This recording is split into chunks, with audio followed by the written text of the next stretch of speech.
সাধারণত আমরা প্রায় বলে থাকি না, টিভিতে ক্রিকেট খেলা দেখে আমরা অনেক আনন্দ পাচ্ছি, মেয়েটির সঙ্গে কথা বলে আমি বেশ আনন্দ পাচ্ছি, লোকটির সঙ্গে ঝগড়া করে আমি বেশ আনন্দ পাচ্ছি।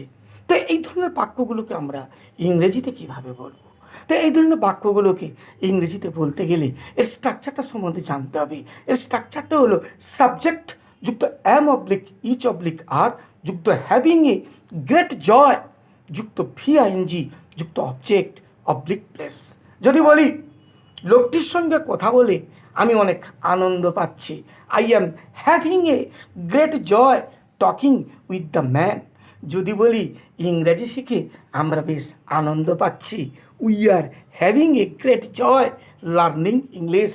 যদি বলি আজ টিভিতে ক্রিকেট খেলা দেখে আমরা বেশ আনন্দ পাচ্ছি, we are having a great joy watching the cricket match on TV today. আশা রাখি তোমরা বুঝতে পেরেছো।